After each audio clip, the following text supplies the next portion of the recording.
Sebagai manusia saya harus bilang, kalau Mel Atok pribadi penakut. Tapi bersama Yesus kita lebih dari pemenang. Bersama Yesus kita akan lihat perkara-perkara ajaib. Maka apapun yang terjadi saya boleh tunda.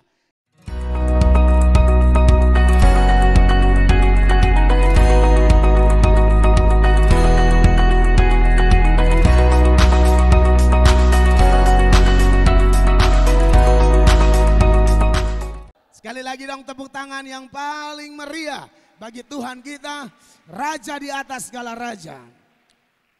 Puji Tuhan, terima kasih buat keluarga besar EOG Hope, House of Bread, Kota Ambon, Bapak Stemi Manuhuto, Ibu Gembala dan tim, dan juga semua kakak adik saudara saya yang hadir di sini, yang datang dari berbagai gereja, dari GPM, GBI atau mungkin gereja yang lain. Kita percaya bahwa kita keluarga dalam Tuhan. Amin, saudara-saudara. Di sorga tidak ada sinode gereja. Di sorga hanya ada kelompok pemuji penyembah Allah yang sepanjang hidup di dunia ini telah memutuskan menerima Dia sebagai Tuhan dan Juru Selamat pribadi. Saya mengucap syukur ada di tengah Bapak Ibu jemaat, orang percaya di Kota Ambon.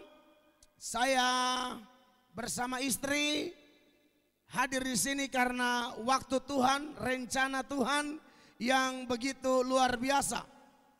Beberapa bulan yang lalu saya dikontak oleh hambanya Bapak Stemi untuk kita bisa bergandeng tangan saling menguatkan di kota ini. Dan karena kemurahannya, tantangan apapun tidak bisa menghambat untuk kegiatan ini jadi. Amin.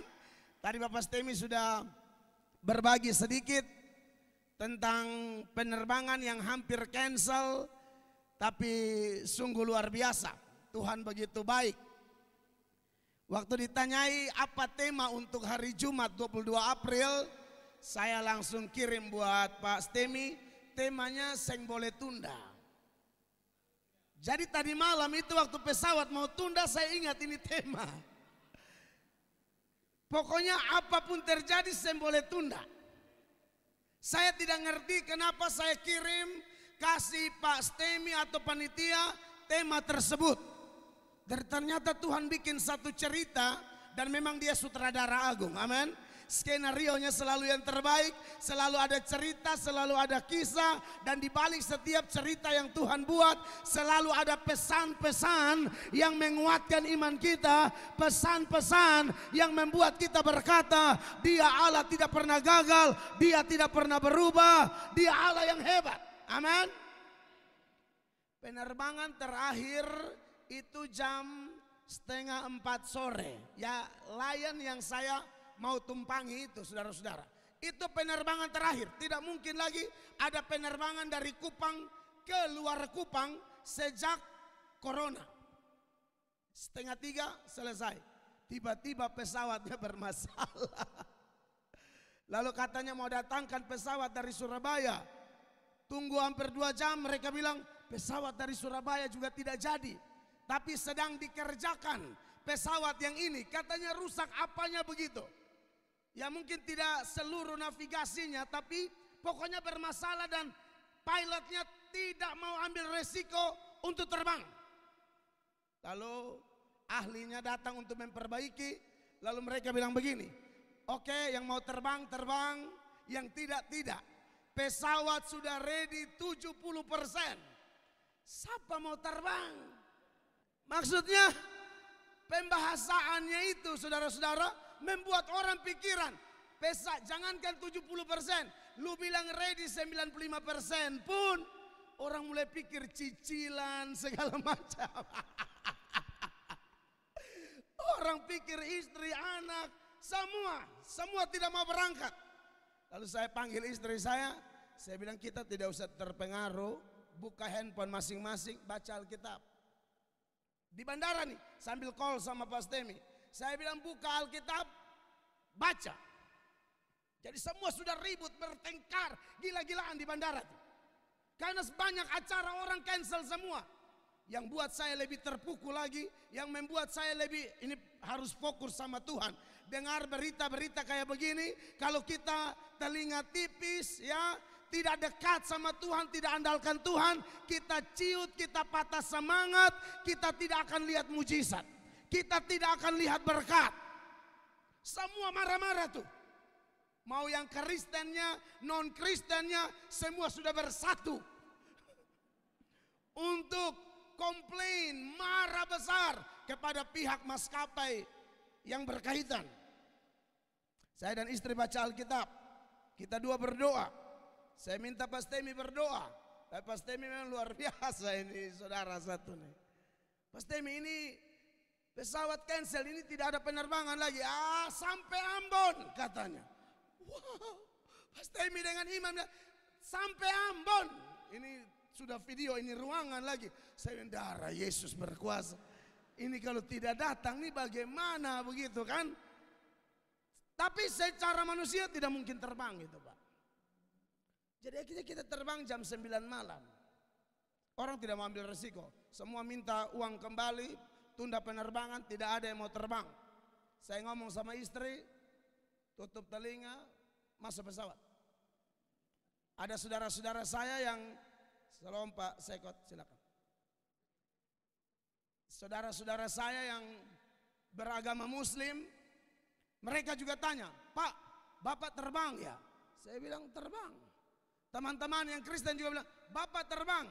Burung di udara saya tidak mungkin jatuh, apalagi pesawat. Iya toh. Burung di udara saja tidak mungkin jatuh ke bumi di luar izin Allah. Apalah ini burung besi ini. Saya bilang naik. Saya bilang, Mam, pesawat terbang, Mama doa, saya doa. Tidak usah bercerita suami istri, sudah biasa cerita. Kita cerita sama Tuhan aja. Dan doanya bukan karena ketakutan atau apa. Saya rasa penerbangan, saya bingung, tidak ada kecemasan, tidak ada ketakutan. Padahal sebagai manusia biasa, saya penakut. Jujur aja, saya penakut. Saya tidak mau berkata seperti Petrus yang bilang orang lain menyangkal. Saya tidak. Saya rela di penjara, saya rela mati. Ternyata Petrus berbicara itu di atas fondasi yang salah. Itu self confidence. Harusnya kita God confidence. Harusnya Petrus berkata, kalau Tuhan di pihakku, aku rela mati. Kalau Tuhan di pihakku, aku setia. Tapi Petrus tidak ngomong itu, makanya tumbang. Sebagai manusia saya harus bilang, kalau Mel Atok pribadi penakut. Tapi bersama Yesus kita lebih dari pemenang. Bersama Yesus kita akan lihat perkara-perkara ajaib. Saya bilang terbang. Dan puji Tuhan, bingung juga. Pastemi kasih solusi, turun di Surabaya. Karena itu penerbangan Makassar otomatis cancel. Tetap mau penerbangan ulang, tapi saya sampai di sini hari Sabtu. Sedangkan kegiatan hari ini, masa baliho ini baru yang hot Bapak Sekot itu kan didengar. Jadi saya jujur saya serahkan ke Tuhan, tapi Tuhan baik. Tiba-tiba saya kontak tim tolong cari tiket baru. Akhirnya ada yang dari Surabaya ke Ambon, Lion. Akhirnya belilah baru dan puji Tuhan sampai di sini tadi sekitar jam 11 siang. Tuhan baik. Kepala agak sedikit tatikam-tatikam, nyut-nyut. Tapi tidak ada masalah, lihat Bapak Ibu punya semangat. Menularkan semangat kepada saya juga.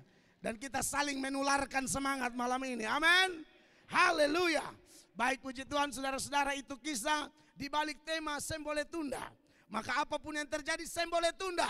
Yang mengatakan Sembole Tunda bukan Mel Atok atau panitia di Ambon. Yang mengatakan Sembole Tunda adalah Bapa di sorga, adalah Tuhan Yesus, adalah Roh Kudus. Kalau dia yang bilang Sembole Tunda, siapapun tidak bisa tunda. Mau pesawat cancel, mau jadwal terbolak-balik, mau kesehatan, mau apa saja. Kalau Bapa bilang ya, ya. Kalau dia yang buka jalan, tidak ada yang bisa tutup jalan. Kalau dia yang tutup jalan, tidak ada yang bisa buka jalan. Beri tepuk tangan yang meriah bagi dia. Saya bersyukur saya bawa istri, dan istri saya pertama kali datang di kota Ambon. Saya sudah 3 kali 2 kali cuma di bandara. Karena saya khotbah di Samlaki.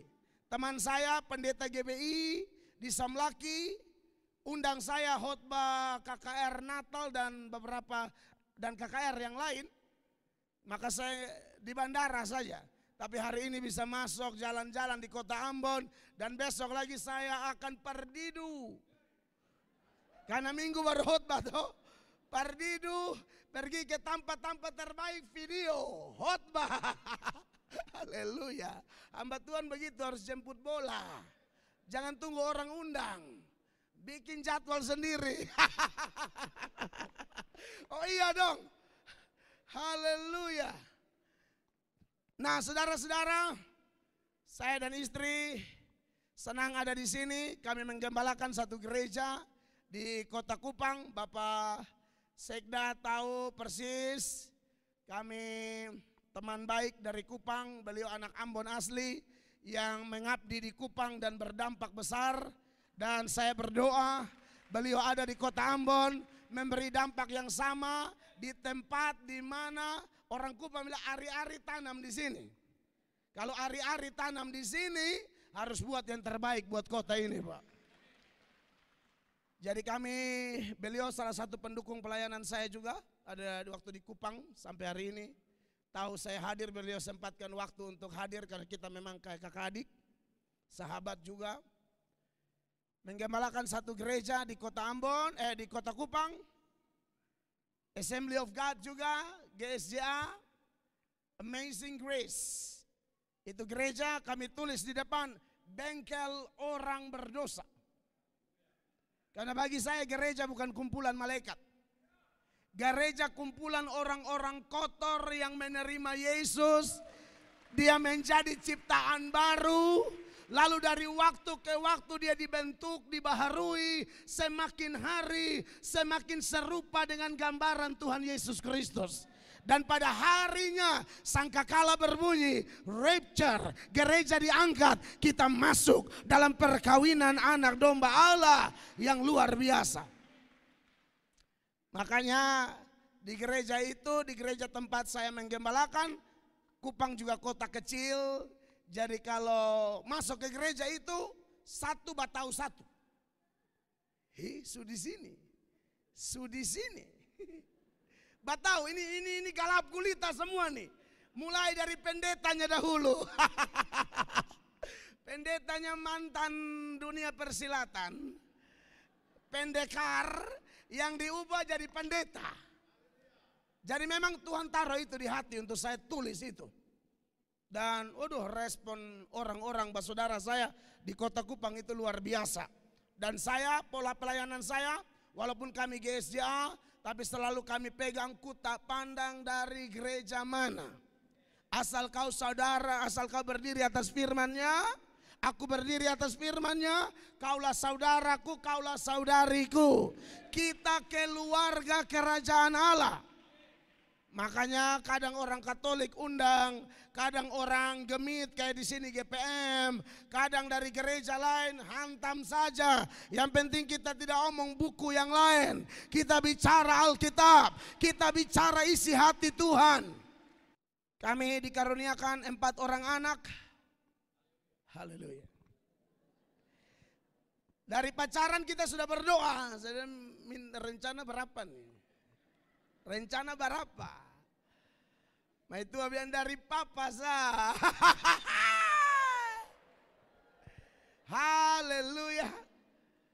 Papa bilang papa rencana 4. Mama Karmana, mama sesuaikan. Dan saya rindu 4 anak saya laki-laki semua. Betul, saya ini suka anak laki-laki. Saya sudah berdoa itu dari saya masih sekolah teologi. Saya sudah berdoa minta anak 4 laki-laki semua. Bukan tidak suka anak perempuan. Ponakan perempuan saya terlalu banyak. Saya 4 bersaudara laki-laki semua. Saya yang bungsu. 3 saudara saya ini anaknya mayoritas perempuan. Cuma 1 laki-laki. Jadi sekitar berapa? 9 kah? Ponakan kandung semua perempuan. Tuhan ini kalau perempuan lagi. Kita saya seperti Dharma wanita dinas. Pertanian Nusa Tenggara Timur.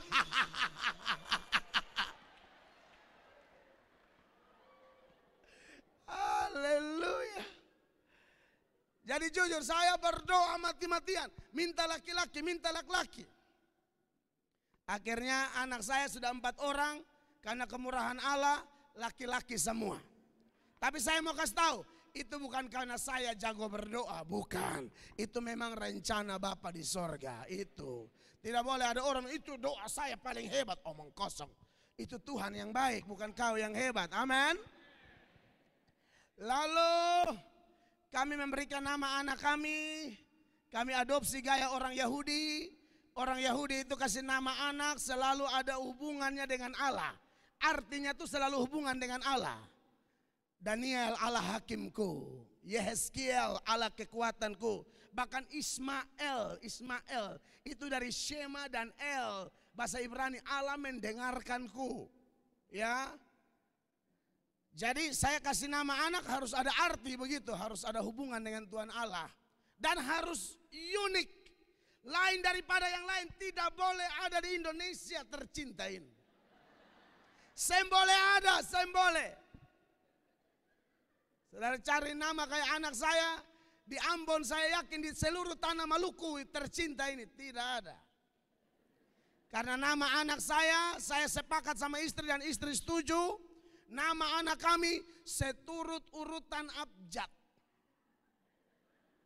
Anak pertama dari A sampai F. Anak kedua sambung dari G sampai L. Anak ketiga sambung dari M sampai S. Anak terakhir yang baru 1 tahun T sampai Z. Jadi anak pertama namanya Absdev. A B C D E F toh. Ada di Maluku? Tidak ada. Absdev, ABC itu kan abs. DEF itu dev, jadi baca Absdev. Dia ada joinesnya di Absdev Melkares Joines Hormuatok. Anak kedua dari G sampai L, bacanya agak ya hanya Tuhan yang tahu.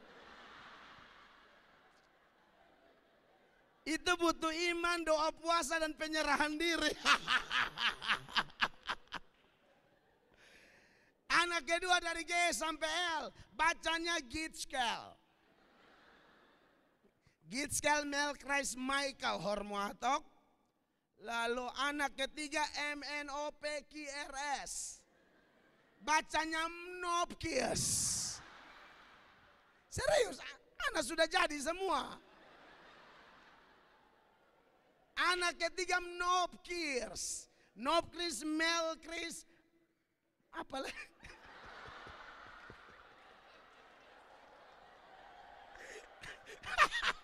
Nopkis, Melkis, Daniel Hormuatok.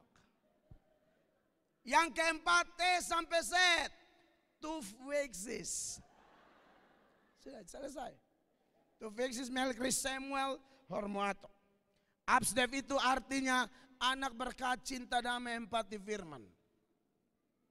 Gitskel generasi haus Injil, jalan kehidupannya lurus. Nopkis manusia nyatakan otoritas, power, quality, raja surgawi. Tufwexis belum ada karena kami masih pikir apa sebenarnya arti. Belum ada, jujur saya dengan Mai Tua masih cari. Masih berdoa cari-cari arti. Pokoknya artinya selalu harus ada hubungan dengan Tuhan. Karena saya rindu anak-anak saya melayani Tuhan. Apapun profesi mereka. Jadi ASN ya ASN melayani Tuhan. Jadi dokter ya dokter hati pendeta. Pejabat ya pejabat hati pendeta. Pengusaha ya pengusaha hati pendeta. Semua bidang harus dipakai untuk kemuliaan nama Tuhan. Apalagi kalau jadi pendeta lebih wajib lagi begitu. Iya kan? Oleh karena itu saudara-saudara saya bersyukur anak-anak kami ya pasti kami akan sering tinggal pergi seperti ini. Karena banyak tugas pekabaran Injil yang saya dan istri harus lakukan. Baik, itu perkenalan kami. Pembacaan kita malam ini terambil dari Yohanes pasal 9. Ayatnya yang keempat. Yohanes 9 ayat 4. Bapak Ibu perhatikan ayatnya di layar, lalu kita baca sama-sama. 1, 2, 3. Kita harus mengerjakan pekerjaan Dia yang mengutus aku selama masih siang. Akan datang malam di mana tidak ada seorang pun yang dapat bekerja. Bapak Ibu jemaat yang diberkati oleh Tuhan Yesus, latar belakang dari teks ini kita tahu bahwa ketika Tuhan Yesus dan murid-muridnya melihat orang buta yang buta sejak lahirnya. Lalu karena pandangan umum pada waktu itu menganggap bahwa kalau ada orang mengalami masalah, penyakit atau bencana-bencana, itu dianggap orangnya sangat berdosa. Kalau bukan dosa pribadinya, berarti mungkin dosa orang tuanya. Maka murid-murid di dalam ayatnya yang kedua itu dikatakan, murid-muridnya bertanya kepadanya, Rabi, siapakah yang berbuat dosa? Orang ini sendiri atau orang tuanya sehingga ia dilahirkan buta? Ini memang pandangan umum pada waktu itu ya. Dan mungkin pandangan seperti ini masih ada di kalangan orang Kristen tertentu sampai saat ini. Asal lihat orang kena masalah, asal lihat orang kena bencana, asal lihat orang kena malapetaka, ada tuh orang-orang Kristen tertentu, entah pendeta, entah majelis, entah pelayan atau jemaat awam, buru-buru sekali menjudge orang, menghakimi orang. Ini jangan-jangan gara-gara dosa. Kalau bukan dia, mungkin papanya atau mamanya atau yang lain. Mereka anggap itu gara-gara dosa. Padahal Bapak Ibu dengar, tidak selalu demikian. Tidak selalu demikian. Betul, ada orang-orang yang sakit gara-gara dosa. Ada. Contoh, saya tunjukkan dalam Mazmur 107 ayat 17. Mazmur 107 ayat 17, saya minta seorang panitia bantu baca buat kita. Mazmur 107 ayat 17. Yang pakai mikrofon kalau bisa, supaya semua dengar. Adakah? Ya, salah satu WL silakan. Mazmur 107 ayat 17. Ayat ini berkata demikian, saudara-saudara. Ada orang-orang menjadi sakit oleh sebab kelakuan mereka yang berdosa dan disiksa oleh sebab kesalahan-kesalahan Ya, mereka. itu secara eksplisit jelas bahwa betul ada orang-orang yang sakit gara-gara dosa, tapi tidak selalu demikian. Hamba Tuhan yang nama Elisa, saudara tahu, itu Tuhan pakai luar biasa. Elisa meninggal gara-gara apa? Sakit. 2 Raja-Raja pasal 13 ya, ayat 14 kalau tidak salah ya. Saya ingat ayat itu. Ketika Elisa menderita sakit yang menyebabkan kematiannya. Sampai di situ. Ketika Elisa menderita sakit yang menyebabkan apa? Kematiannya. Bayangkan kalau orang suka tuduh-tuduh begitu, langsung tuduh. Wah, Elisa nih bikin dosa apa nih? Saudara, tidak selamanya sakit itu gara-gara dosa. Hamba Tuhan juga cinta Tuhan, makan sambarang, innalillahi. Biar kita khotbah luar biasa, makan minum tidak jaga, surga memanggil. Jadi tidak selamanya orang sakit gara-gara dosa. Ini mungkin faktor masa tua. Ini kan Elisa di masa tuanya. Paulus itu sakit, duri dalam daging, berdoa sudah 3 kali, minta kepada Tuhan. Tuhan bilang apa? Paulus cukup. Paulus meninggal dalam keadaan sakit yang disebut duri dalam daging. Jangan tuduh Paulus bikin dosa. Kadang-kadang untuk memelihara hamba Tuhan dari kesombongan, Allah pelihara pakai sakit penyakit. Dengar ini ajaran. Hamba Tuhan kalau semua sudah beres-beres, semua lancar-lancar, itu bisa lupa diri, tidak jaga hati, anggap diri Superman rohani, ujung-ujung tumbang. Maka perlu Allah izinkan sakit, penyakit, Allah izinkan masalah-masalah tertentu. Makanya saya pernah khotbah dan saya bilang, setiap orang percaya termasuk hamba-hamba Allah pasti ada tetapi di dalam hidupnya. Pelayanan maju tetapi tidak ada anak. Contoh. Pelayanan maju ada anak tetapi anaknya cacat. Bisa, selalu ada tetapi. Saudara tinggal tarik saja tetapi apa yang ada dalam hidup Anda dan saya, dan tetapinya berapa banyak.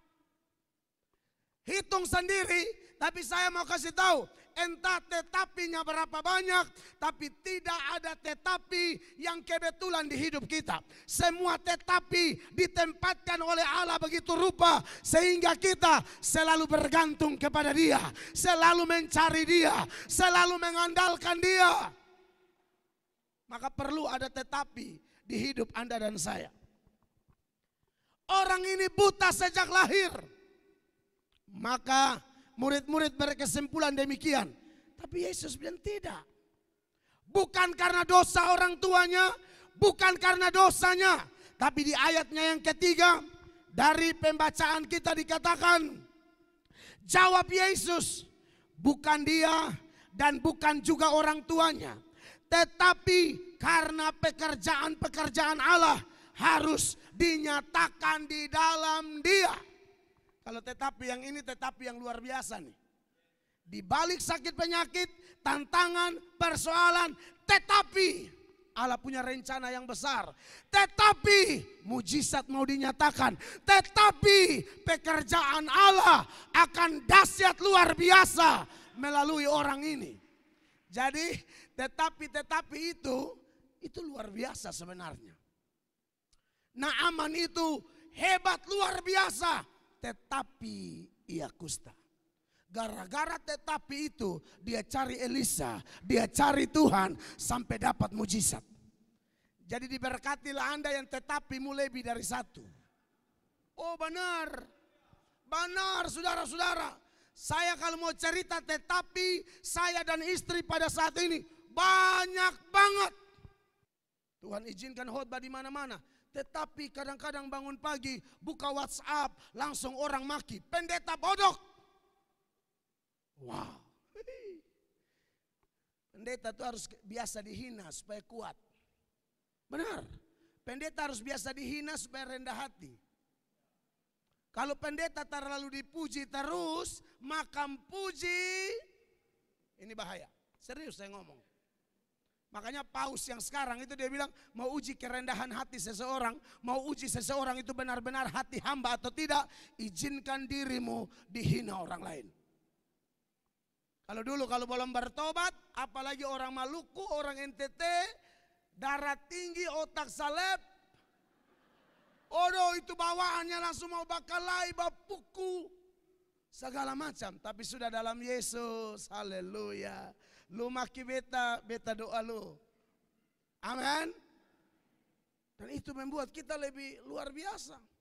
Salah satu video saya komentar sekitar 50 ribuan. Salah satu video. Mungkin sekitar 40 ribu tuh maki semua. 40 ribu maki semua. Tapi saya nggak apa-apa. Orang dalam Tuhan tuh beda. Amin saudara-saudara. Orang dalam Tuhan bukan telinga tipis karena maki sedikit saya bisa tidur, bola balik tanpa tidur, jatuh matono, hancur. Saudara-saudara, jadi ini pelajaran menarik nih. Kita anak-anak Tuhan di ruangan ini. Jangan cepat-cepat menghakimi orang ya. Kadang-kadang ada pendeta yang suka sekali hakimi orang. Pendeta. Ada pendeta pulang berkhotbah dari kota lain. Sampai di kotanya jemaatnya jemput dia. Jemaat curhat. Pak Pendeta, kemarin badai besar di kota ini Pak Pendeta. Dan Pak Pendeta tahu gara-gara badai itu rumah saya hancur Pak Pendeta. Atapnya hancur. Pokoknya habis-habisan. Langsung Pak Pendetanya bilang begini. Makanya saya kan sudah bilang sama kamu. Kamu tuh bertobat. Ambil keputusan, jangan main-main dengan dosa lagi. Itu kamu tahu kenapa badai mengangkat atap rumahmu, rumahmu hancur gara-gara badai. Dosa-dosamu, kau belum bertobat. Jemaat bilang, tapi tunggu dulu Pak Pendeta. Masalahnya rumah Pak Pendeta lebih hancur. Tunggu dulu, saya belum cerita habis. Pak Pendeta punya rumah lebih hancur. Tapi dasarnya suka menghakimi, apalagi hafal ayat.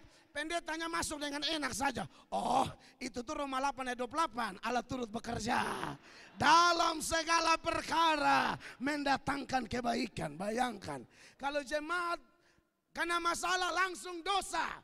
Pendeta kena masalah, Allah turut bekerja. Pendeta begini harus tumpang tangan khusus. Orang lain kena masalah, kau cepat-cepat bilang dosa. Kau kena masalah, kau langsung bilang Roma 8 ayat 28. Menurut saya ini tidak fair, tidak jujur. Pendeta juga bukan Superman rohani yang tidak bisa salah. Omong kosong. Saya harus ngomong.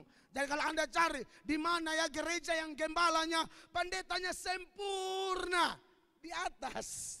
Tidak ada di Ambon. Tidak ada di Indonesia, tidak ada. Sana. Langsung berangkat, mari doa, napas putus. Kau cari pendeta mana yang, aduh. Saudara, kita itu sempurna nanti di sorga. Ibrani 12 ayat 23, Kak. Ibrani 12 ayat 23. Silakan dibacakan dulu. Itu di sorga baru kita sempurna. Di sini latihan terus, silakan. Dan kepada jemaat anak-anak sulung yang namanya terdaftar di surga, dan kepada Allah yang menghakimi semua orang, dan kepada roh-roh orang-orang benar yang telah menjadi sempurna. Roh orang benar yang telah menjadi apa? Di sini kita betul ciptaan baru. Bertobat itu ada dua Bapak Ibu. Bertobat yang terjadi sekali seumur hidup, dan ada bertobat yang terjadi terus menerus seumur hidup. Yang satu kali seumur hidup adalah dulu tidak terima Yesus, sekarang terima Yesus. Cukup satu kali. Karena ada orang yang terima Yesusnya, KKR Pendeta Melatok dia terima Yesus. KKR Pendeta Stephen Tong dia terima Yesus. KKR Pendeta Gilbert dia terima Yesus. Lu terima Yesus terlalu banyak. Takutnya Yesus yang keempat bukan Yesus Kristus, Yesus dari Timor Leste. Di Timor Leste nama Yesus banyak banget. Yesus dos Santos, Yesus da Costa, Yesus segala macam ada di sana. Makanya kau terima, mabok terus si Yesus. Yesus Timor Leste itu mabok. Jadi ingat, terima Yesus satu kali. Amin.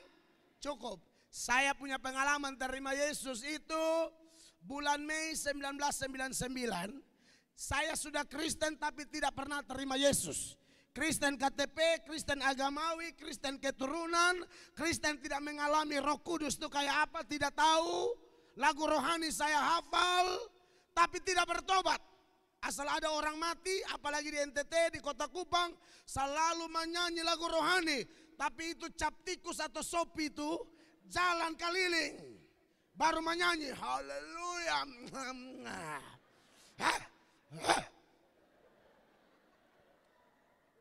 Tapi menyanyi, gembala baik, bersuling dan merdu. Weh jalan dulu, jalan. Jangan tahan semua angka, jangan boleh tunda. Oh minum mabok. Tapi soal bela agama, wah luar biasa. Tapi nanti belajar Alkitab, hidup dipimpin Roh Kudus, back to the Bible, baru kita tahu kita semangat untuk Tuhan tapi hidup tidak bertobat. Semangat untuk Tuhan tapi tanpa pengertian yang benar. Makanya mudah diprovokasi, mudah ditipu setan. Tidak bertobat. Jadi saya punya pengalaman bertobat tuh bulan Mei 1999. Teman saya keluar dari penjara kasus penganiayaan dokter. Ada seorang bayar mereka bunuh ini dokter. Karena dokter selingkuh dengan istri orang ini. Jadi bayar teman-teman saya bunuh, rencana kasih mati tapi tidak jadi mati. Pukul di depan gereja Immanuel Oepura, itu salah satu gereja tua, gereja besar di kampung saya.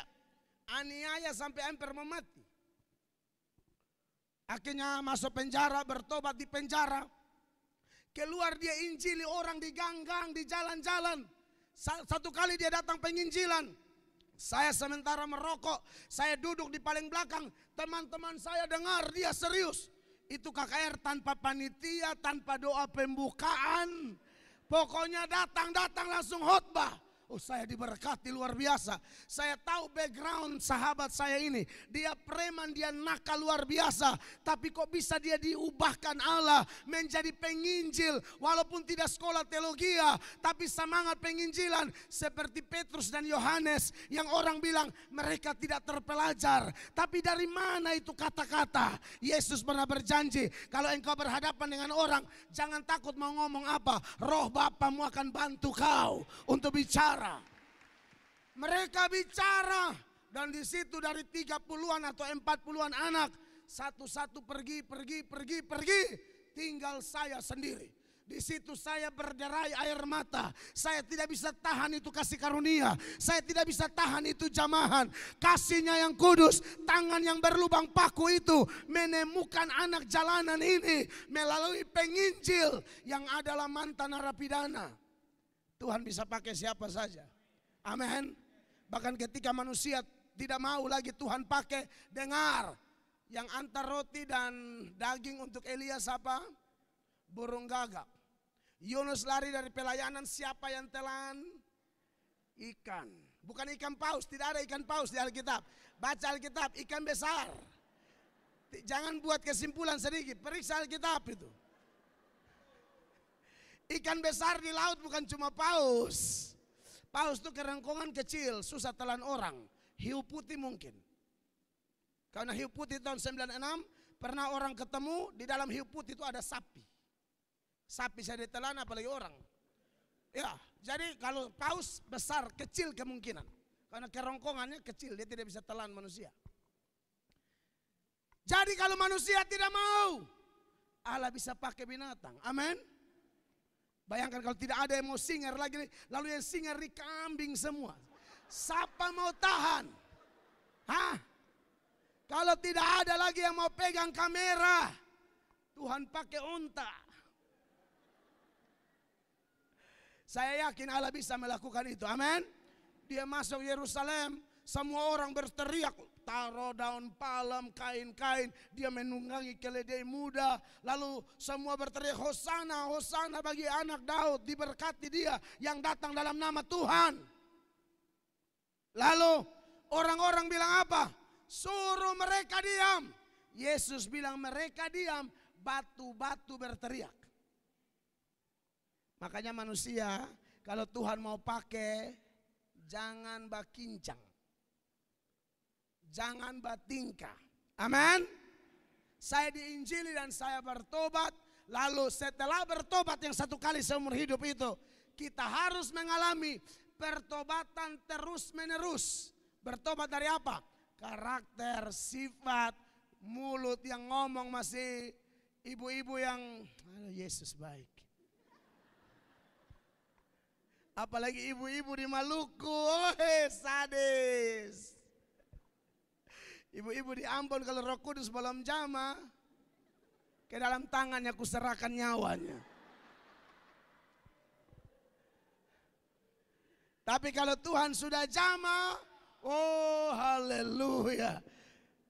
Katanya secara psikologi itu perempuan satu hari kasih keluar berapa kata? 21.000 kah? Bayangkan kalau 21.000, Tuhan kuduskan doa peperangan. Amin. Usir setan dalam nama Yesus. Saya. Jadi kekasih-kekasih Tuhan, bertobat itu seperti itu ya.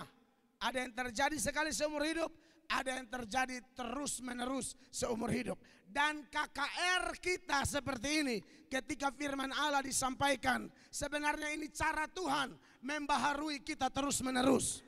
Makanya Alkitab berkata, jangan menjauhkan diri dari pertemuan-pertemuan ibadah seperti yang dibiasakan oleh beberapa orang.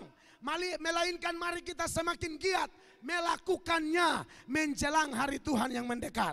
Amin.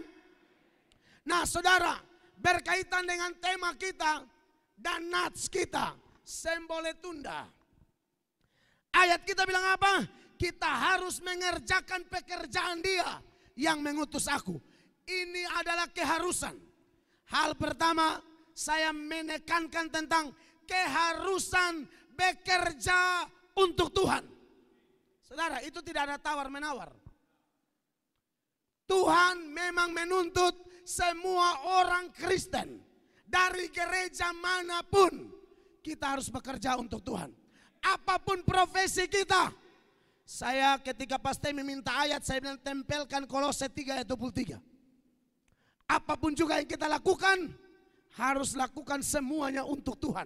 Dengan segenap hati, seperti untuk Tuhan, bukan untuk manusia.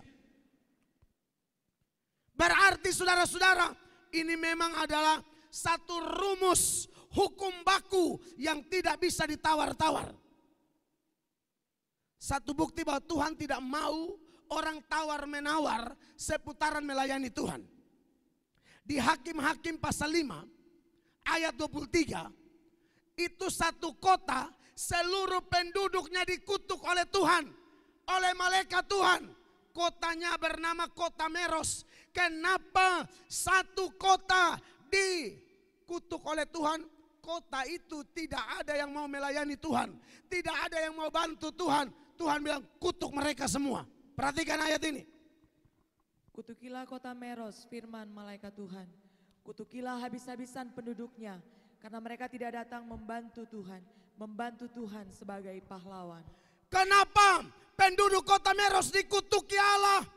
Alasannya cuma satu, mereka tidak mau bantu Tuhan. Maka diberkatilah. Kalau Ambon masih aman, itu karena ada orang-orang yang datang dan berkata, Tuhan, beta mau pakai beta Tuhan, pakai beta supaya Ambon jangan kena kutuk. Sebab kalau orang Ambon tolak membantu Allah, tolak bekerja bagi Allah, nasib Ambon tidak jauh beda dengan Meros. Jadi tidak ada tawar-menawar, keharusan. Atau saya harap yang datang di sini, saudara yang sudah pernah bikin komitmen melayani, tapi hari-hari ini engkau sedang suam-suam kuku, engkau sedang lemah, engkau sedang kendor, engkau jauh dari Allah karena banyak godaan, banyak kesubukan, komitmenmu tidak sesuai lagi dengan kasih mula-mulamu. Lalu engkau mulai melalaikan pekerjaan Tuhan. Yeremia, Tuhan pakai tulis dalam Yeremia 48 ayat 10. Bagian awal kalimat itu dia bilang begini. Terkutuklah orang yang melaksanakan pekerjaan Tuhan dengan lalai. Sampai di situ. Terkutuklah orang yang mengerjakan apa? Pekerjaan Tuhan dengan lalai. Saya tidak tahu dengan teman-teman pendeta di Kota Ambon. Saya ditawari ulang-ulang jadi anggota dewan di kota saya nih. Karena secara sosial, secara emosional saya dengan orang di kota sudah pasti. Jadi orang politik tuh lihat peluang gitu loh. Sampai ada ketua salah satu partai melamar saya. Pak Mel kalau mau kita gantung baliho, kita yakin jadi. Dia bilang, Om, sampai mati beta pendeta. Beta bertobat tuh mau jadi pendeta, bukan mau jadi anggota dewan. Ada jemaat Tuhan yang punya talenta itu. Pendeta mendoakan saja dia, arahkan dia, khotbahi dia, supaya dia ada dalam koridor yang Tuhan mau. Jangan pendetanya yang turun ke situ. Paulus itu mantan anggota dewan Sanhedrin loh. Paulus bilang jumpa Yesus, aku anggap itu sampah. Ini sampah yang banyak pendeta pilih sekarang. Sorry, saya tidak bilang dewan itu sampah, bukan. Tapi dalam pandangan kita, kita dipanggil jadi hamba Allah, mau ngapain? lain hal ya, lain hal ya. Kalau itu memang panggilan istimewa dan ada konfirmasi yang jelas dari pihak Allah, suara Tuhan begitu kuat, dan engkau pasti jadi. Tidak mungkin tidak jadi. Dan waktu engkau jadi, engkau akan seperti Daniel, Sadrak, Mesak, Abednego, atau seperti Yusuf di pemerintahan yang engkau punya hidup, gaya pelayanan, tutur kata, pola kerja, semua berkenan kepada Allah. Semua memancarkan karakter Yesus. Tapi menurut saya itu juga tidak mudah. Karena ada pendeta jadi, sampai di sana kita tanya, bagaimana Daniel? Daniel apa? Herodes. Daniel dari mana? Orang nota fiktif, dia juga nota fiktif. Daniel apa? Daniel dari Hong Kong. Ngeri. Makanya beberapa teman pendeta model begitu, saya bilang, cari hal. Cari hal, beta bilang, jangan. Saya deal sampai mati pendeta. Cukup jalan dari Samlaki ke Ambon, Ambon Manado, nanti mau ke Toraja lagi, beritakan Injil, saya selesai. Karena saya tidak mau lalai. Saya komitmen jadi hamba Allah. Dan ayat ini berkutuk, terkutuklah. Ini ayat berkata, terkutuklah orang yang mengerjakan apa? Pekerjaan Tuhan dengan lalai. Maka dari itu, saudara, poin pertama, saya boleh tunda. Karena memang Tuhan mau kita harus bekerja untuk Tuhan. Sebelum saya lanjut, ini hujan kah? Oh luar biasa. Manusia sudah penuh di gedung baru hujan. Hujan berkat, amin. Nah saudara-saudara, ingat perumpamaan talenta itu ya. Ada yang dapat 5, tuannya pulang, aduh sudah lipat gandakan jadi 10. Yang 2 sudah jadi 4. Yang 1 kubur.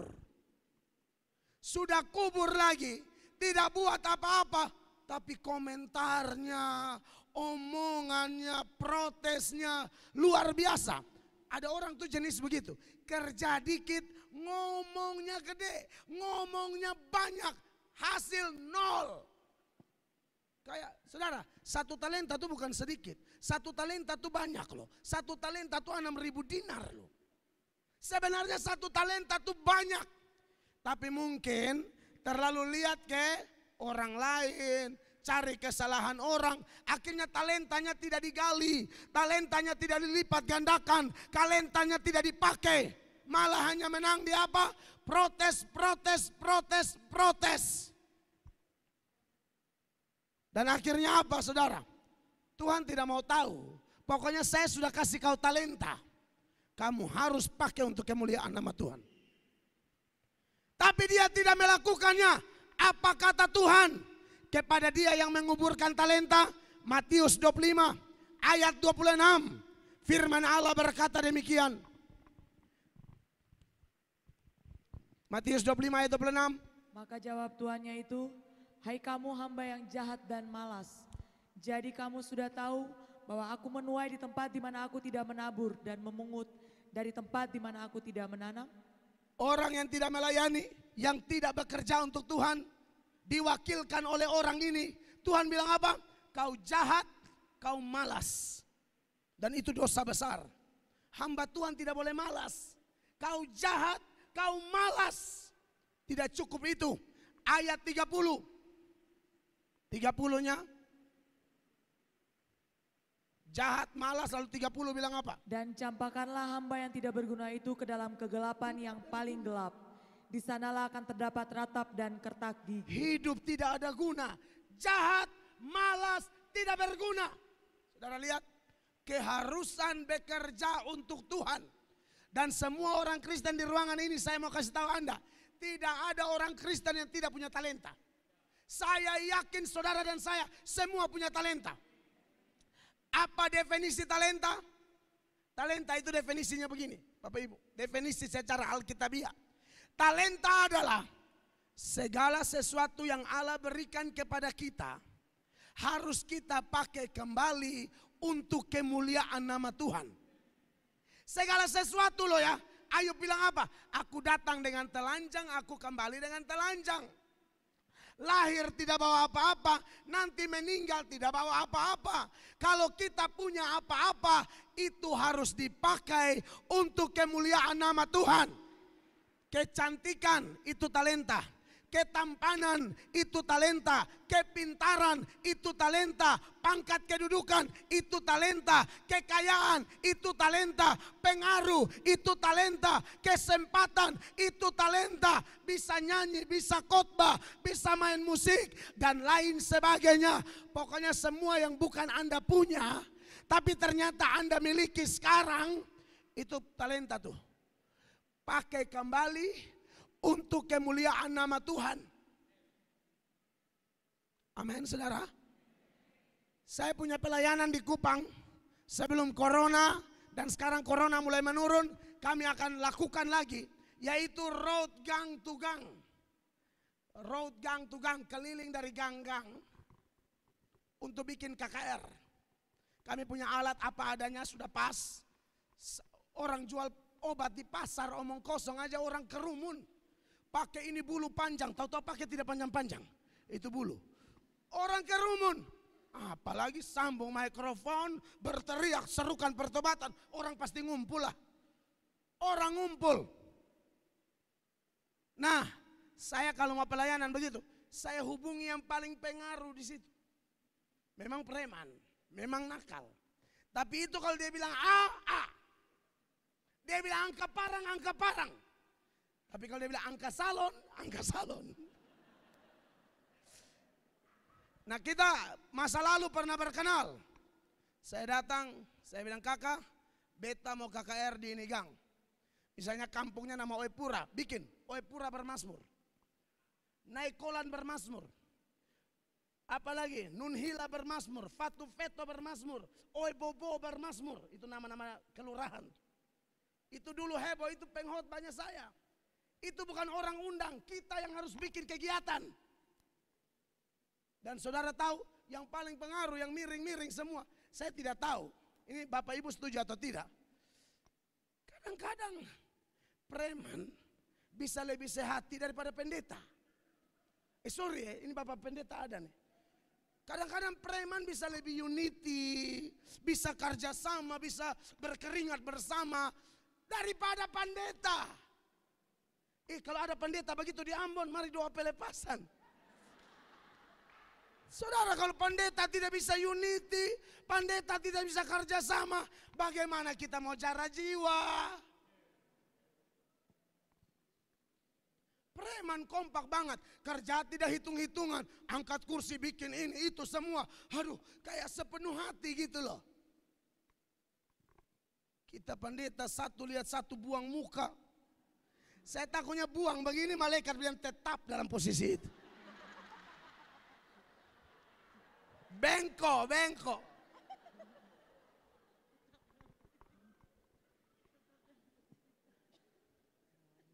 Kekasih Allah.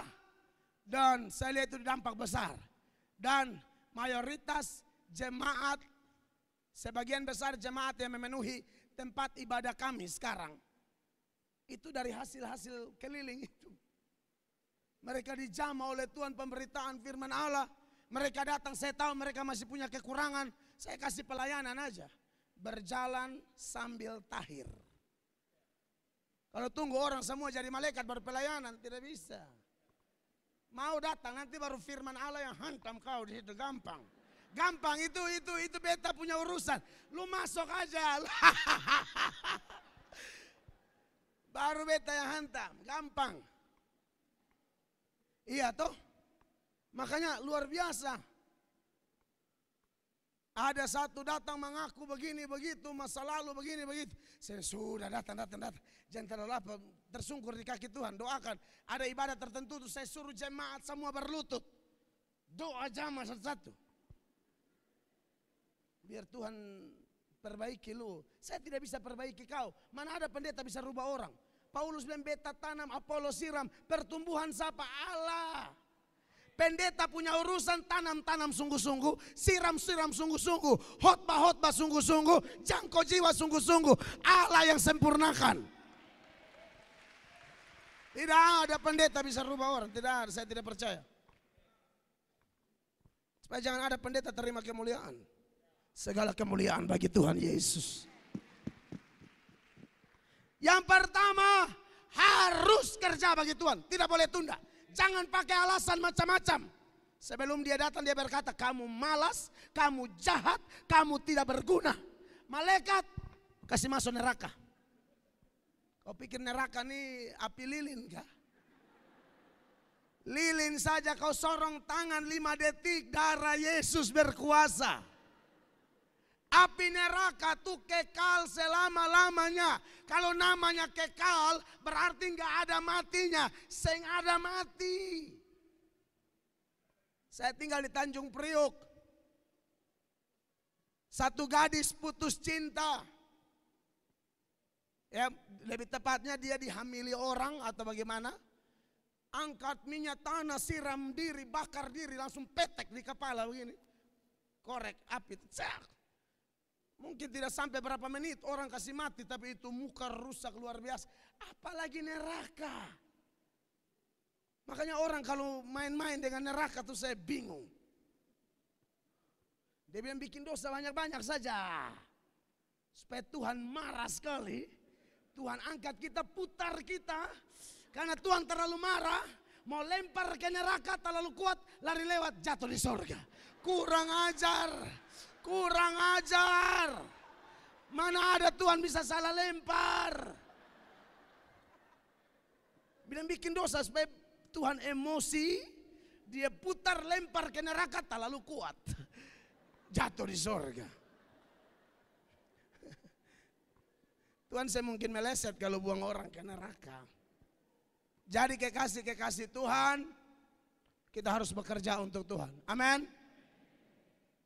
Yang berikut, saudara-saudara, kita harus bekerja untuk Dia. Ini ayat bilang, selagi masih siang. Datang malam, tidak bisa kerja lagi. Malam bicara apa sih? Saudara bisa, pendeta-pendeta lain bisa punya tafsiran sendiri atau jabarkan, bisa. Tapi saya mau kasih 3 hal deh. Malam berbicara tentang apa? Yang pertama, kita nih kadang-kadang suka bikin planning, bikin rencana. Saya mau ajak dia, saya mau injili dia. Hanya habis dibikin planning. Saudara, rencana tidak dilaksanakan. Rencana tidak dilaksanakan, maka malam datang. Malam datang apa yang terjadi? Orang itu mati. Tuhan bilang, Yeskiel apa? Saya suruh kau omong. Tolong Yeskiel pasal 33 ayat 7 sampai 9. Saya suruh kasih tahu itu orang. Kau tidak kasih tahu. Dia mati, saya tuntut nyawanya dari kau. Perhatikan ini ayat. Dan engkau anak manusia, aku menetapkan engkau menjadi penjaga bagi kaum Israel. Ya. Bila mana engkau mendengar sesuatu firman daripadaku, Betul. peringatkanlah mereka demi namaku. Amin. Kalau aku berfirman kepada orang jahat, hai orang jahat, engkau pasti mati. Ya. Dan engkau tidak berkata apa-apa untuk memperingatkan orang jahat itu supaya bertobat dari hidupnya. Orang jahat itu akan mati dalam kesalahannya. Tetapi aku akan menuntut pertanggungan jawab atas nyawanya daripadamu. Saudara lihat itu, jangan hanya habis direncana. Laksanakan. Kalau tidak dia mati tanpa dengar Injil, dia mati tanpa dengar Yesus, dia mati tanpa engkau mengajak dia terlibat dalam mega proyek kerajaan Allah. Dia mati, Tuhan tagih nyawa dari kau. Kau kan sudah dengar firman, saya sudah suruh kau. Cepat laksanakan. Lain hal, kalau kita suruh dia bertobat, dia tidak mau. Dia mati, kita lolos. 9. Tetapi jikalau engkau memperingatkan orang jahat itu supaya ia bertobat dari hidupnya, Ya. tetapi ia tidak mau bertobat, ia akan mati dalam kesalahannya, tetapi engkau telah menyelamatkan nyawamu. Nah, saya ini pendeta cari aman dengan Tuhan Allah. Saya tidak mau cari aman dengan manusia. Jadi saudara yang belum terima Yesus malam ini. Yang sudah terima Yesus tapi masih selingkuh, bertobat. Saudara masih ATM, BCA. Asal tidak mengandung, berselingkuh, cuek aja. Bertobat. Ya. Saudara anak-anak muda yang pacaran tidak kudus, lu bertobat ini malam. Nyong minta pegang, suruh dia pegang kabel tananjak. Saya omong, apalagi yang pelayanan, saya mencintai engkau. Bertobat. Takutnya Tuhan pas saya mau mati Tuhan tanya, waktu lu di Ambon lu omong apa? Hah? Kau pikir saya utus kau sampai panitia kasih keluar biaya, beli tiket sana sampai cancel berapa kali? Kau khotbah apa? Kau tegur tidak majelis-majelis yang belum bertobat. Kau tegur tidak pendeta-pendeta malas. Kau tegur tidak pejabat-pejabat misalnya yang kerja tidak lurus. Harus kasih ingat. Pendeta tidak boleh cari aman. Pendeta harus nyatakan kebenaran. Ya bila ya, tidak bilang tidak. Lebih daripada itu berasal dari setan. Amin. Jadi Tuhan kalau ngomong apa kasih tahu. Ada saudara yang homo di sini, bertobat. Kalau tidak bertobat, mari maju foto bersama dulu. Baru kata mulai, cheese, ya. Saudara, itu hanya salah satu jenis dosa. Semua orang ada dosa, tapi semua orang berdosa yang datang pada Yesus. Yang lama sudah berlalu, sesungguhnya yang baru sudah datang. Takutnya jago menyanyi tapi homo. Saya harus ngomong kan, daripada pulang karena tampar, Tuhan tarik pesawat masuk laut. Siapa mau? Beta nih pendeta paling cari aman dan Tuhan Allah. Makanya orang mau maki mau apa emangnya gue pikirin. Aduh, tidak bisa begitu. Saya bicara apa adanya. Amin, kekasih Tuhan. Masih ada yang percaya arwah-arwah di sini? Masih ngomong di kuburan? Pergi di kuburan teteh, lalu minta nomor. Hah? Teteh tolong ampang. Bapak Ibu, orang Maluku, seng ada hubungan orang mati dengan orang hidup. Mau berbuat baik tuh orang masih hidup. Ada anak kurang ajar sama orang tua. Bagian mama meninggal di peti mati, nangisnya bikin heboh. Aduh mama kenapa mama duluan, coba beta mama. Malaikat bilang, lu tak usah minta, sini lu kurang ajar nih. Lu habis ini lu gaya-gaya menangis bikin kaliru tamu lu.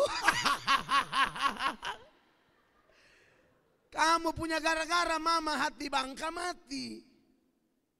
Menangis babanting diri di peti mati, bilang mama beta. Malaikat bilang, lu jangan minta. Memang sugiliran. Sonde lama dalam ini bulan.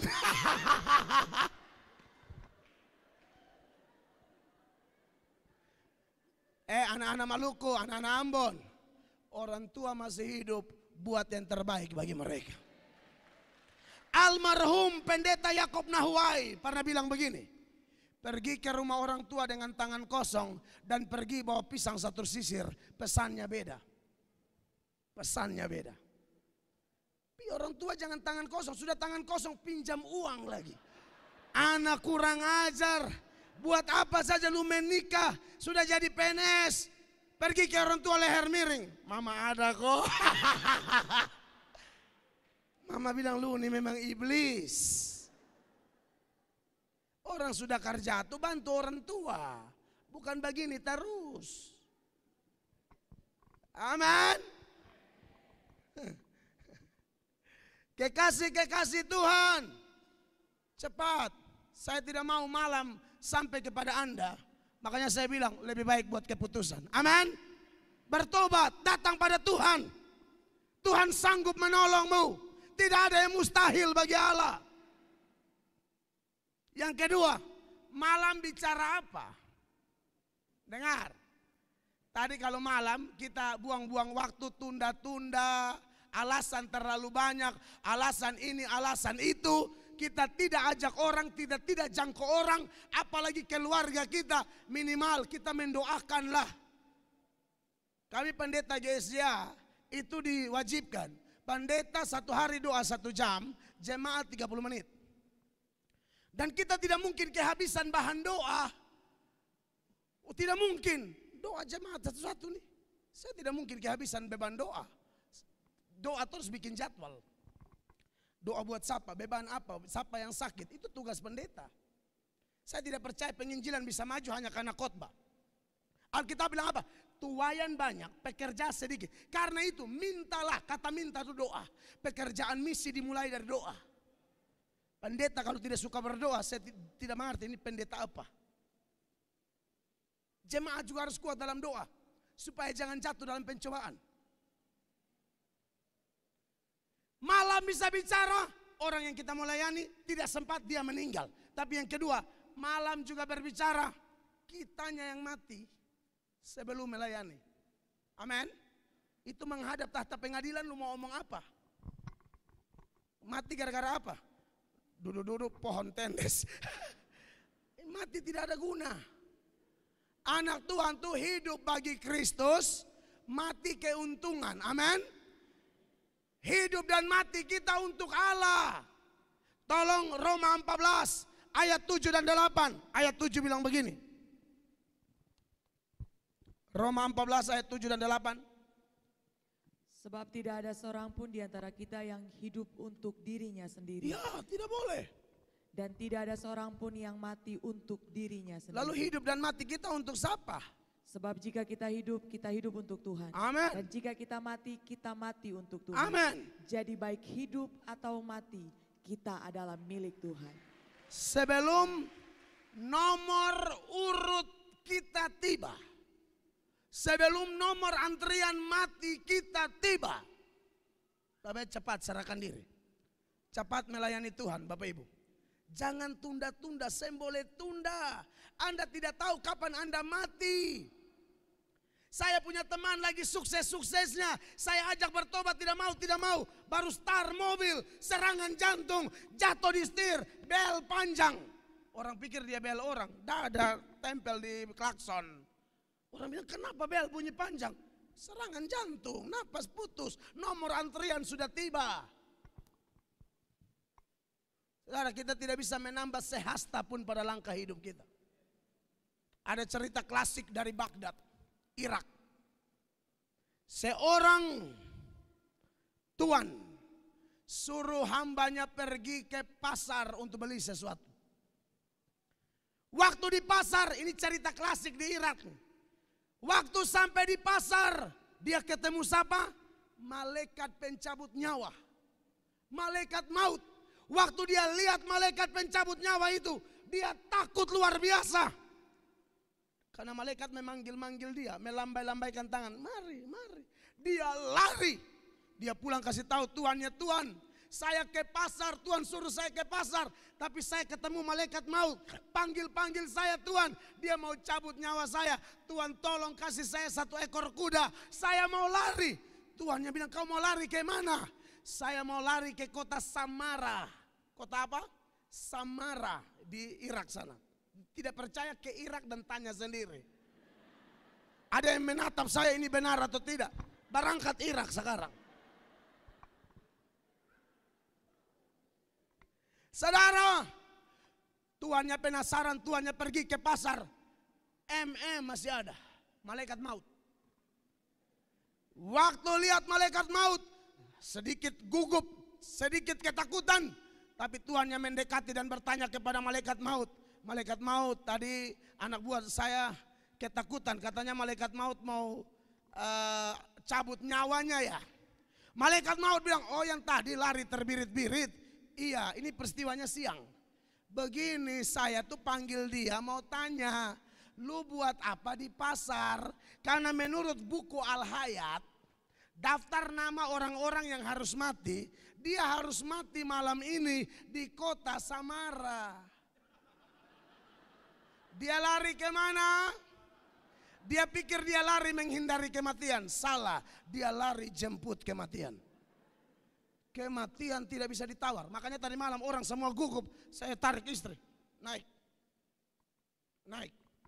Ya logikanya kan orang takut. Pesawat, ini hanya 70%. Jadi yang mau naik, yang mau refund.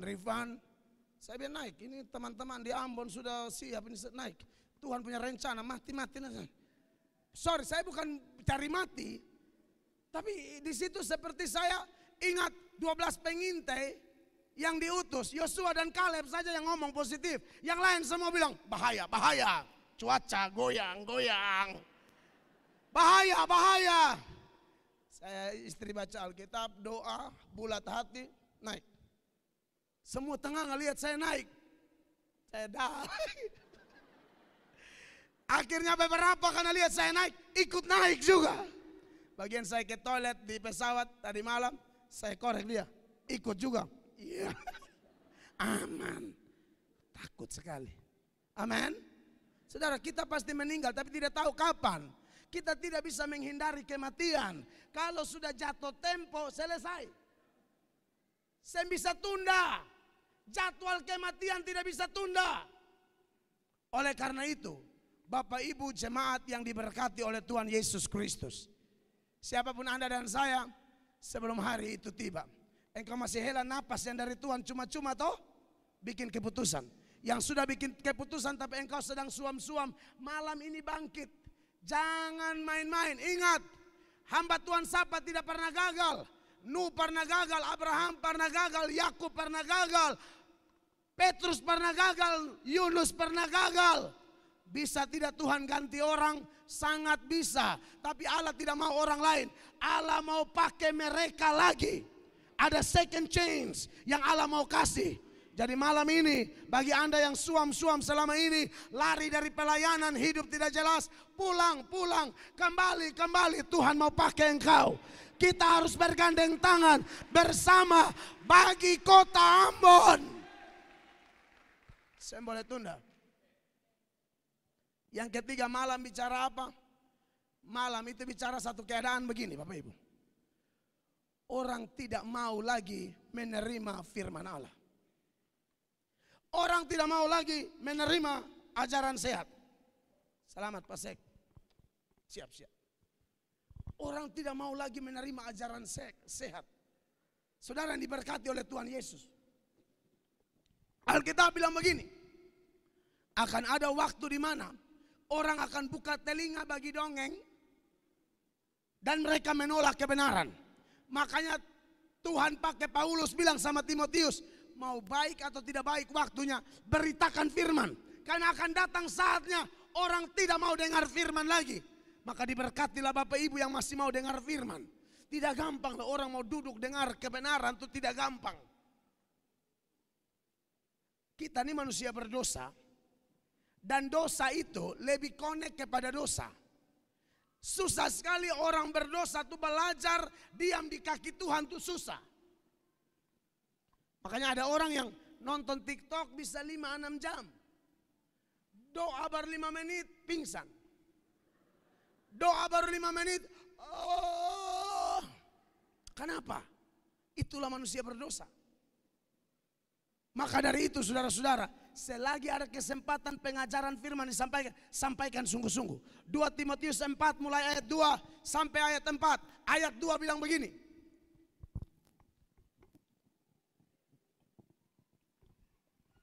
Dua Timotius 4 ayat 2. Beritakanlah firman, siap sedialah baik atau tidak baik waktunya. Nyatakanlah apa yang salah, tegurlah dan nasihatilah dengan segala kesabaran dan pengajaran. Ayat 3. Karena akan datang waktunya orang tidak dapat lagi menerima ajaran sehat. Ya. Tetapi mereka akan mengumpulkan guru-guru menurut kehendaknya untuk memuaskan keinginan telinganya. Iya. Jadi mereka bilang, aduh jangan terlalu khotbah kebenaran ini, kekudusan apa, tak usahlah. Cari pendeta yang lucu sedikit. Iman tidak bertumbuh dari lucu. Saya tidak anti pendeta lucu, karena lucu pun adalah bakat. Lucu harus dipakai sebaik-baik mungkin supaya orang mengerti poin apa yang kita khotbahkan. Jangan melucu sampai orang bingung. Saya nih baru bertobat sebenarnya. Dulu khotbah saya di Kupang tuh lucu saja. 1-2 jam khotbah tuh ayat baca di lain, hantam di lain. Lucu saja. Jadi ada ibu yang datang sendirian. Pulang suami tanya, tadi Pak Mel khotbah apa? Ibunya bilang, kami tidak tahu, pokoknya lucu sekali. Waduh. Waktu saya dengar itu, saya terpukul saudara. Wah aduh saya tidak berhasil ini. Saya hanya bikin orang ketawa, tapi tidak tangkap pesan Allah. Lucu tidak dosa sepanjang pas-pas. Oh iya, jangan dari awal sampai akhir lucu. Kayak ibu tadi. Tadi pendeta khotbah apa? Tidak tahu, pokoknya kami ketawa ancor-ancor. Kau pergi dengar khotbah tidak tangkap pesan Allah. Makanya Bapak Ibu lain kali kalau pergi gereja atau KKR, sebaiknya bawa catatan atau handphone tuh mau di pesawat atau rekam, catat khotbahnya. Takutnya pulang Anda tidak dapat apa-apa. Sebab akan datang suasana malam di mana orang tidak tangkap kebenaran. Dongeng langsung connect, lawak langsung connect, lelucon langsung connect. Kebenaran tidak connect, ini bahaya. Oleh karena itu kekasih Tuhan, kita harus kerja untuk Tuhan. Yang kedua, kita harus kerja sebelum malam datang. Amin. Dan yang ketiga yang terakhir, kita harus kerja untuk Tuhan dengan pengenalan yang benar akan Allah. Kita kerja untuk Tuhan yang mana? Tuhan yang kudus. 1 Petrus 1 ayat 16, kuduslah kamu karena aku kudus. Sekarang nih jangankan jemaat, pendeta pun banyak yang selingkuh. Ini kita omong benar. Jangankan jemaat, pendeta juga banyak yang selingkuh. Karena apa? Terlalu ambil waktu konseling dengan lawan jenis di tempat yang tidak pas. Yesus juga pernah melayani perempuan Samaria di Parigi Yakub. Tapi itu siang besar, tempat terbuka. Bukan AC dingin-dingin, mojok-mojok di restoran. Bapak gembala sama istri orang. Tidak boleh Bapak gembala kalau ada begitu.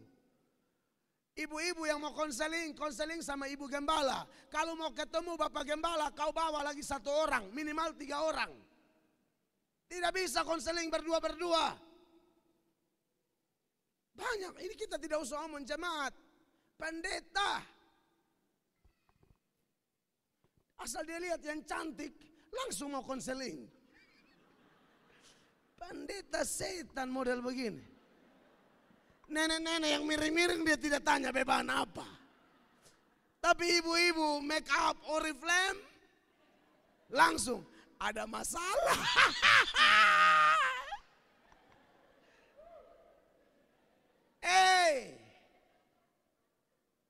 Saya mulai dari kepala dahulu toh, karena ikan itu kan busuk dari kepala dahulu. Nah ini kita turun ke majelis sekarang. Majelis jemaat tolonglah ya, berhenti sudah. Kalau masih selingkuh ini malam pulang SMS bilang putus. Putus. Sudah hidup kudus lah. Yang tua-tua yang tadi tuh antrian mati tidak tahu kapan berhenti. Jangan STNK, sudah tua nakal kembali. Di NTT itu ada opa-opa meninggal di tempat prostitusi. Jalan sudah setengah mati. Mau kemana?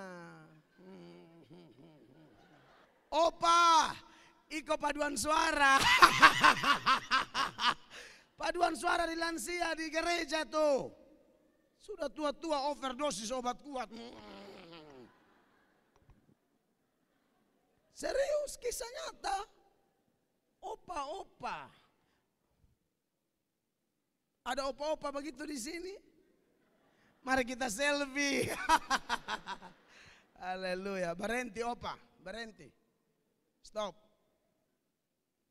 Enak ya kalau Tuhan panggil di kursi majelis, lagi pakai stola, lagi perjalanan perjamuan kudus, pelayanan Tuhan panggil kan enak.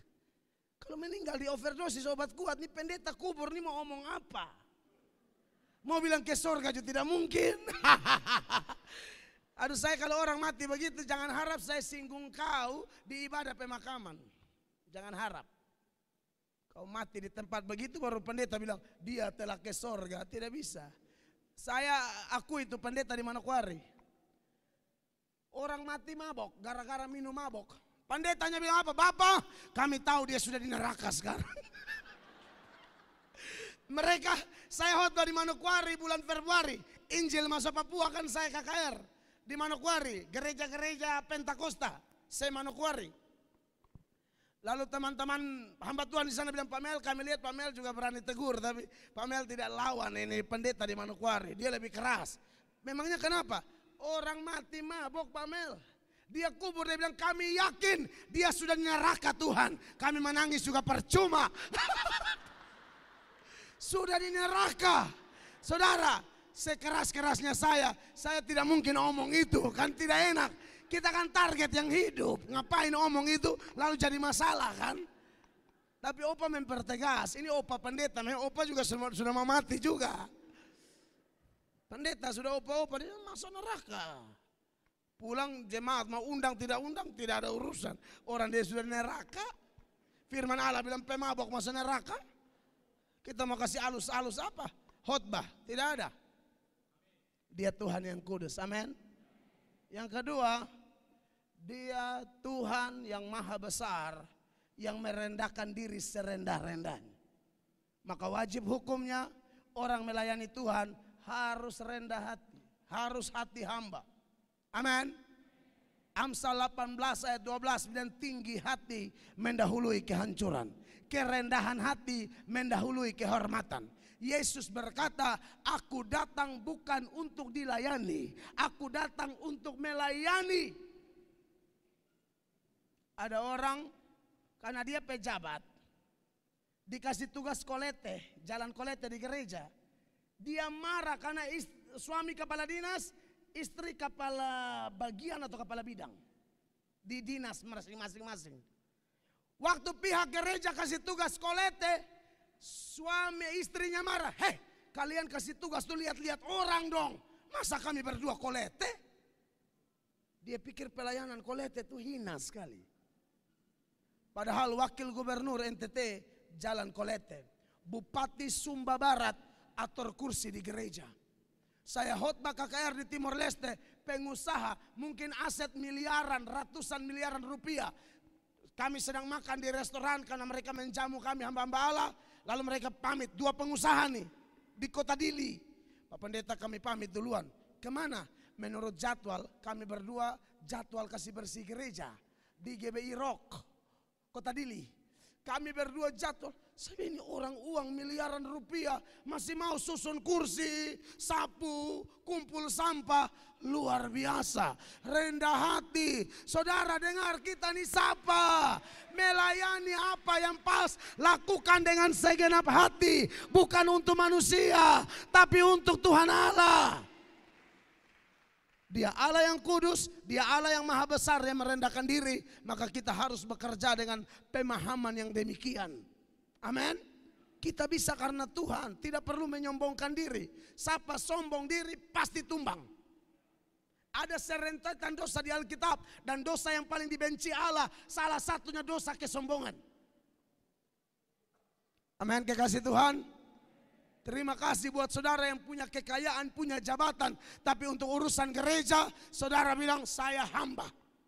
Yang berikut, kita mengenal Tuhan sebagai apa?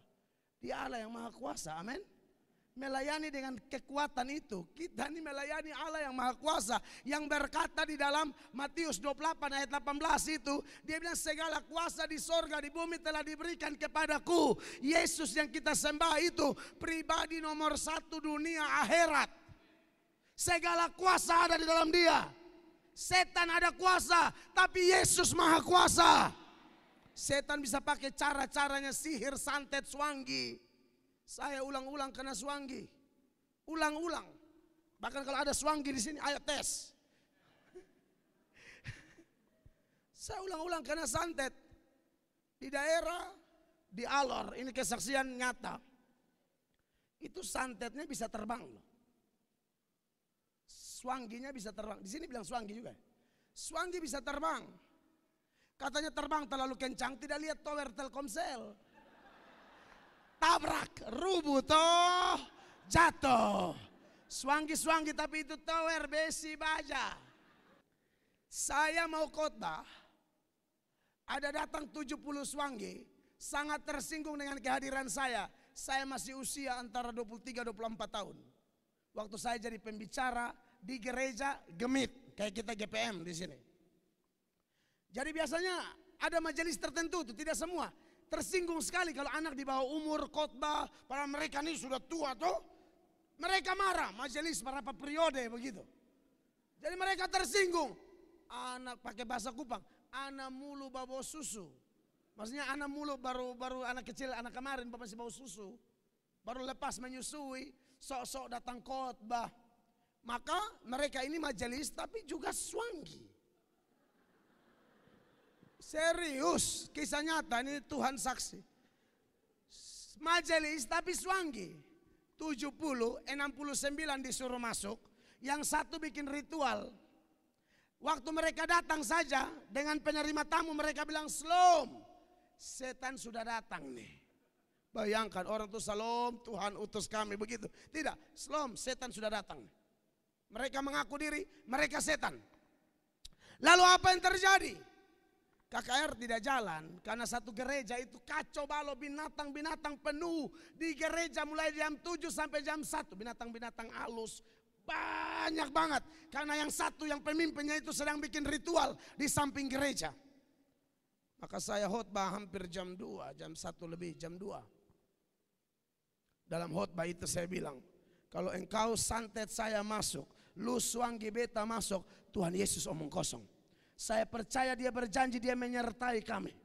Kuasanya dahsyat dan luar biasa. Tiba-tiba terjadi kayak ledakan begitu. Di samping gereja.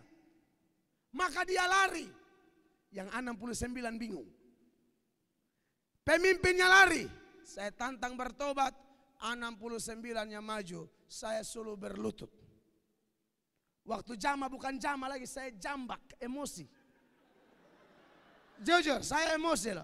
Harusnya kan begini, tapi saya begini. Harusnya begini. Tapi karena gara-gara kau ibadah jadi terlambat, khotbah sampai hampir jam 2 pagi. Dalam nama Yesus, saya kan sudah bilang, jangan jadi penghalang pelayanan. Melayani Tuhan, setan pasti serang.